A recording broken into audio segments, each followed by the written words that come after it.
When it's all said and done, Kevin Hart's run in Hollywood will leave behind a trail of numbers. From brand endorsement deals to box office grabs, the stand-up comedian from Philly has come a long way, and his current bank account proves it. In 2016, Forbes considered him to be the highest paid comedian at $87.5 million for the year, taking away the top spot from Jerry Seinfeld. But what were those exact moves that got Kevin to his fortune today, away from his early start as a shoe salesman? Here's how Kevin Hart went from $5 an hour to making $87.5 million. Outside of a quick moment as a lifeguard at 17, Kevin's earliest known job to date was when he sold shoes at a City Sports athletic shop back in his hometown of Philadelphia. After a bit of research and running across an interview with Hart's ex-wife Tori Hart, we discovered that Kevin was bringing home a humbling $5 an hour paycheck. Now, according to his own accounts, he was pretty good at it, and despite the lackluster position, he already had a big vision for himself. When I was a shoe salesman, I don't do things with a half-ass intent behind them. So my thing was, I'm gonna be the best shoe salesman. I'm eventually going to work for Nike. That's how I say. I'm going to work for Nike corporate, and I'm going to take this thing and spin it into something big. Right. So I had big goals within being, but why not? Being a shoe salesman. Now, it was here at his City Sports job is when he ventured into the world of comedy and the money that can come from it. According to Kevin, when he first started off, his focus was to crush the amateur nights and take home the prize money. I ended up winning 6 competitions in a row. I was like, that could be my rent money. I had it all mapped out, and I quit my job. Now, unfortunately, Kevin's entrepreneurial spirit immediately came to a halt when his money-making scheme from the amateur nights was ended because the comedy club decided to stop amateur nights altogether. Back to square one. Despite being jobless, Kevin, to appear, that found his new passion in comedy and continued telling jokes. Now, with the amateur nights no longer on the table, Kevin had to hustle up as much as he can fast.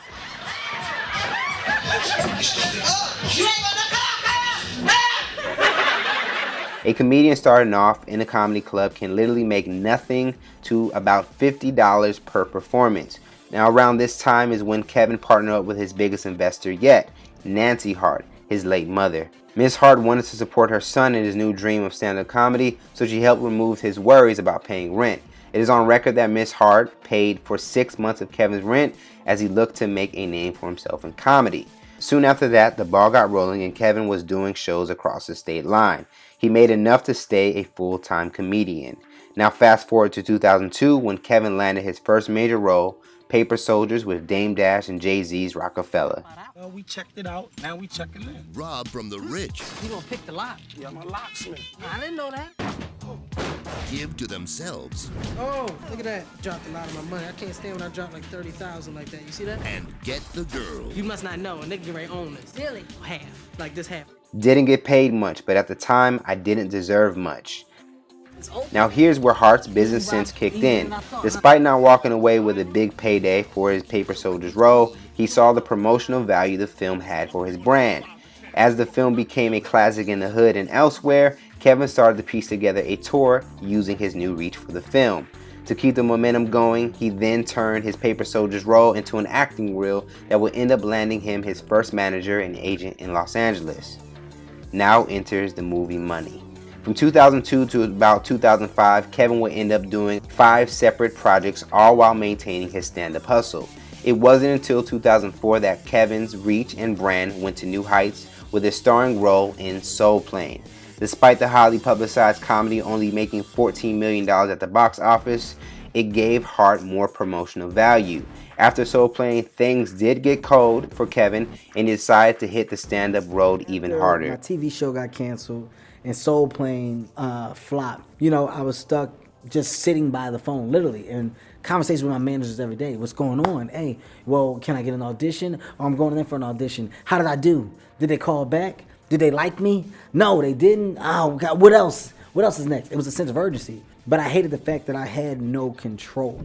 You know, no matter who you called, you're desperately calling these people and reaching out to these people. But in their defense, they can't do nothing for you because you're not really doing nothing for yourself. You have to get up off your ass and figure something out. Like my publicist can even tell you, there was a period where, you know, I was just mad at the world. Why y'all give me something? Magazines, do something. And I was like, well, I can't work with y'all no more. I got to get somebody else. It wasn't them. They don't have any thing to sell. The product that they're working with is not a product that people want to see or talk about. But it's very hard to understand that at a young age in a career. So once I said to myself, all right, well, forget this. I'm not worried about Hollywood anymore. I got pissed off at the Hollywood world. It was just all about stand-up comedy. After building his stand-up juice for another 6 years and grinding it out, Kevin then started going after theater money to entertain larger crowds. And once the theaters came, so did more roles and the money. Eventually, as he started doing stand-up specials, Kevin's put more money into his pockets by taking ownership over his projects, meaning investing his own money to get his specials filmed and produced. By investing in himself, he would then see a larger return.